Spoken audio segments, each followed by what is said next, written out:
Hai teman-teman, hari ini kita bahas tentang yang namanya logika sehat.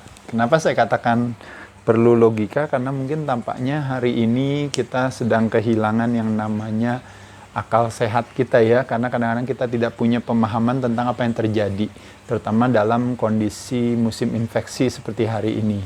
Nah, jadi ada sebuah istilah yang mengatakan adalah bahwa kita tidak boleh terperangkap dalam sebuah metode, tapi lupa memahami esensinya. Nah, jadi kalau membayangkan esensinya adalah menyehatkan masyarakat, maka esensinya itu adalah tidak sakit dalam arti sehat, dalam arti kita bisa mengatasi potensi terjadinya prematur kematian tersebut. Jadi esensinya adalah sehat. Nah, metodenya bisa berbagai macam, termasuk metode dalam hal yang namanya kuratif, yaitu adalah penyembuhan, maupun juga dalam hal metodenya yang namanya preventif dan promotif, menjadi mudah dan murah. Yang satu mungkin solusinya sedikit lebih berbayar, menjadi lebih mahal. Mencari sehat pada saat dimana sehat masih kita miliki menjadi mudah dan murah. Pada saat dia pergi dari kita menjadi mahal dan susah. Selagi masih punya sehat, yuk kita jaga. Paham ya teman-teman ya? Jadi sekali lagi jangan terperangkap di dalam sebuah metodenya gitu ya. Metodenya adalah misalnya, oh saya plant-based diet, oh saya carnivore diet, oh saya kebetulan intermittent fasting diet, oh saya kebetulan ketogenic diet. Semuanya metode, esensinya adalah, yaitu adalah ceritanya mau bakar lemak atau menurunkan berat badan. Nah, tapi jangan jadikan metode itu sebagai kita terperangkap pada metodenya, tapi akhirnya kita mengorbankan kesehatannya. Paham ya? Makanya hal ini juga yang mungkin saya sering katakan kepada teman-teman hari ini. Ingat ya sekali lagi ya, metodenya adalah bagaimana kita tidak terjangkit dalam hal ini, yaitu adalah sibuk memenangkan pertempuran akan ketidakterjangkitan, tapi yang mesti hati-hati kita nggak boleh nanti ternyata kita kalah perang ketika gara-gara di rumah ternyata kita membuat satu sabotase dari perilaku kita sendiri di rumah, akhirnya berlari kepada mungkin makanan-makanan ya yang namanya fooding, drinking, smoking, drugging, penyalahgunaan obat. Akhirnya kita kalah dalam perang karena ulah perilaku kita mensabotase diri kita sehingga akhirnya kita sakit karena penyakit lain. Terakhirnya nanti yang diuntungkan adalah justru si penyakit infeksinya akan mengambil kreditnya. Tuh kan bahaya kan, padahal yang sesungguhnya terjadi adalah kita menciptakan sabotase dari dalam karena kita tidak melakukan yang namanya protokol sehat, proteksi dari dalam. Ya, jadi sekali lagi teman-teman di sini ini ada istilah yang namanya asosiasi atau korelasi dan yang namanya kausasi, ya. Nah, ini juga teman-teman mesti paham ya maksudnya apa. Maksudnya sebagai contoh misalnya seperti ini. Kalau membayangkan ada terjadi sebuah prematur kematian, terakhir yang dilakukan oleh orang tersebut adalah apa teman-teman sekalian? Sop kaki kambing satu. Apalagi mungkin gara-gara futsal. Oh mungkin gara-gara makan durian. Oh, apalagi? Oh mungkin gara-gara misalnya crossfit gitu ya ceritanya. Nah, jadi seolah-olah si kambing gitu ya, durian, si crossfit dan sebagainya tadi ini dianggap sebagai penyebab daripada terjadinya prematur kematian orang tersebut. Tapi sesungguhnya yang terjadi teman-teman ini adalah sebuah asosiasi yang kita maknai, makanya terjadi yang namanya si prematur kematian tersebut. Mau saya sampaikan adalah, saya membuat satu analogi sederhana saja. Ini adalah pukulan ke-100 teman-teman. Akhirnya terjadi prematur kematian. Tapi pertanyaan saya adalah, pukulan ke-1 sampai 99 itu siapa? Nah, disinilah kita paham. Ternyata masih ngerokok, ternyata konsumsi alkohol berlebihan, ternyata nggak rajin olahraga, itu baru pertama kali olahraga lagi atau sudah lama berhenti. Oh ternyata punya masalah dengan jantung, oh ternyata punya masalah dengan resistensi insulin, oh ternyata punya masalah dengan metabolic syndrome, dan sebagainya dan sebagainya. Masalahnya, jadi dia bukan direct causasi daripada kematian ini, tapi dia sesungguhnya adalah lebih kepada asosiasi. Jadi ada sedikit korelasinya, tapi bukan dia yang menyebabkan itu. Makanya kenapa nggak memungkinkan bagi kita untuk apa? Untuk men-stop semua penjual sop kaki kambing itu tidak boleh jualan karena ada yang mati gara-gara kemarin. Semua ibaratnya di sini si CrossFit semua harus tutup ini semua ya, termasuk juga penjual durian itu nggak boleh mulai besok, nggak boleh ada yang berkebun durian lagi ya, karena ada yang mati gara-gara durian. Kita tidak melakukan hal tersebut. Paham ya teman-teman? Jadi perbedaannya sekali lagi, association atau correlation is not direct causation. Ya, nanti teman-teman jadi ngerti. Jadi sekali lagi teman-teman sekalian, saya kasih contoh yang paling gampang sederhana. Seseorang ditabrak truk, lalu dia koma. Ketika dia koma, jantungnya bermasalah. Pada saat itu dia meninggal. Pertanyaan saya, dia meninggalnya karena apa? Jawaban teman-teman adalah karena ditabrak truk. Tapi saya bilang bukan, Des. Penyebabnya adalah karena dia ada kegangguan jantung. Loh, tapi dia sih balik lagi tanya, ya Pak Ade, tapi kan gangguan jantungnya disebabkan tabrak truk. Oh, saya nggak peduli. Yang penting pokoknya pada saat itu terjadi gangguan. Maka pada saat itu, maka apa yang terjadi teman-teman? Ada yang disebut yang namanya because. Ada yang disebut yang namanya with. Jadi, dia mati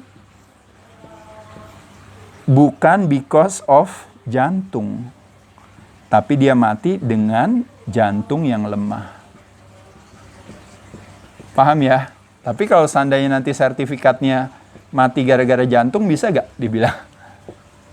Paham gak teman-teman sekalian? Jadi it's not die because of a heart problem, gitu. Tapi die with heart problem. Karena heart problemnya disebabkan sesungguhnya adalah karena apa? Karena ternyata si comorbidity-nya yaitu adalah justru penyebabnya adalah karena ditabrak truk karena tidak hati-hati dalam nyebrang. Paham ya? Nah, cuma tampaknya di sini orang suka lupa nih semuanya gitu, Des. Sehingga jadi die because of atau die with dijadikan sebagai sertifikat yang sama, bukan ide yang baik. Paham ya, teman-teman sekalian? Nah, lalu selanjutnya lagi. Nah, ini ada yang disebut dengan namanya narasi. Narasi itu adalah sebuah cerita ya yang kita buat untuk kita tentukan, misalnya, kalau mau sehat, narasinya adalah mau bakar lemak dengan menggunakan metode, misalnya, saya ternyata bisa kurus loh gara-gara saya melakukan pendekatan yang namanya plant-based diet. Oh, saya bisa kurus, Mas Ade, gara-gara saya turunin karbohidratnya, saya ambil lemaknya yang baik, ketogenic diet misalnya, atau low carbs, high fat diet. Oh, saya justru bisa turunnya malah dengan carnivore, yaitu adalah saya justru konsumsi lemak yang baik dari hewani, tapi saya cut si karbohidrat, kompleks karbohidrat atau simple karbohidrat, tapi saya fokus kepada fibrous karbohidrat saja, terutama dari sayur-sayuran misalnya. Jadi teman-teman bisa lihat di sini, narasinya bisa berbagai macam, tapi esensinya tetap ingin sehat dan ingin bakar lemak. Jadi metode bisa bermacam-macam dengan narasi yang berbeda, tapi tujuannya adalah sama, yaitu adalah sehat dengan kadar lemak yang rendah. Paham ya teman-teman sekalian ya? Nah, uniknya kebetulan kalau di dunia kesehatan yang disebut dengan namanya toleransi terhadap sebuah kesehatan, pendekatan kesehatan itu besar.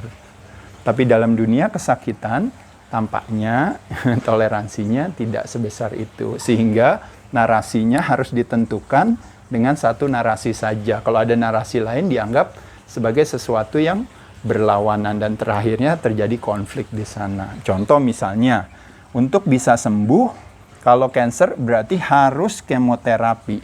Nah, tapi di sisi lain ada orang bilang, saya mencoba untuk kembali ke dalam diri saya dengan melakukan yang namanya bahwa kita bisa berfokus kepada kehebatan sebuah kesakitan, dalam hal ini si kansernya.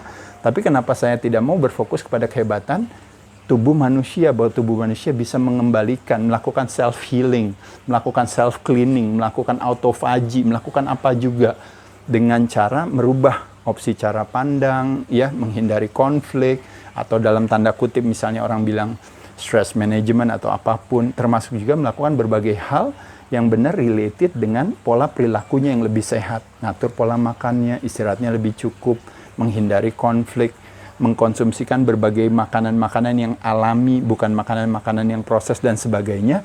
Sebenarnya potensinya pun juga bisa ada.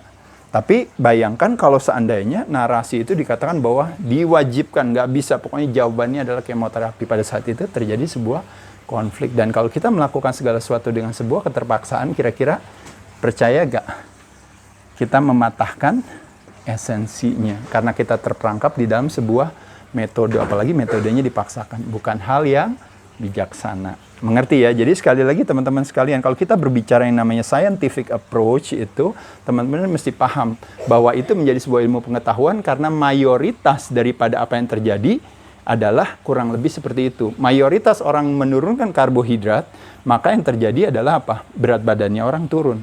Tapi bisa terjadi orang-orang tertentu turun karbohidratnya, ternyata gula darahnya turun, terjadi namanya hypoglycemia, terjadi adalah masalah-masalah lain, dan nanti jadi agak berpengaruh bisa aja. Tapi makanya kenapa belakangan pendekatan ini dilakukan secara personalized dan precision. Jadi precision and personalized. Bahwa tidak terjadi yang namanya one size fits all. Gitu, seolah-olah bahwa satu narasi berarti itu yang utama, tidak. Justru kita mencoba untuk menjadikan ikhlas terhadap sebuah perbedaan, maka yang terjadi adalah toleransi. Tapi ketika tidak ikhlas, akhirnya menjadi sebuah diskriminasi. Nah, mudah-mudahan dalam upaya kita ya untuk menyehatkan bangsa dan negara dan dunia, sebenarnya menyenangkan kalau seandainya kita punya sebuah toleransi yang tinggi dalam hal pendekatan terhadap sebuah kesehatan maupun terhadap kesakitan. Nah, jadi makanya kenapa kalau kita berbicara scientific approach itu kita harus mempertanyakan scientific itu based on metode atau based on consensus. Maksudnya apa? Maksudnya kalau based on metode, hampir sebagian besar seluruh ilmuwan pasti akan punya pemahaman yang sama, yaitu adalah bahwa oh ternyata kalau mau diet itu berarti harus yang kita lakukan adalah dengan pendekatan misalnya intermittent fasting harus seperti ini. Kenapa? Karena hampir semuanya sama. Tapi uniknya ada saintis lain di ruangan sebelah dengan jumlah yang sama juga mengatakan mungkin yang berbeda. Tapi karena saintis di ruangan ini dianggap yang lebih resmi, maka pada saat itulah terjadilah sebuah konsensus untuk bilang bahwa yang resmi adalah mereka. Dan pada saat itulah mereka yang akan menentukan narasinya untuk bilang bahwa yang harus dilakukan adalah dengan cara narasi yang sesuai dengan yang mereka harapkan. Nah, ini namanya bukan based on scientific approach in terms of metode, tapi based on scientific approach in terms of konsensus. Paham ya teman-teman sekalian? Jadi di sini saya hanya ingin mengatakan lebih kepada kita belajar tentang yang namanya logika sehat. Ya, bahwa pada sesungguhnya sekali lagi tujuannya semuanya pada dasarnya sama. Ya, jadi bagaimana kita justru menjadi kreatif, menjadi kritikal terhadap segala sesuatu, termasuk pada saat kita berbicara dalam hal mencari uang, mencari usaha, ya, bagaimana caranya kita bisa cerdas dan sebagainya. Kita harus kritis, kita harus mau terus terbuka dan belajar terhadap berbagai pendekatan-pendekatan yang ada.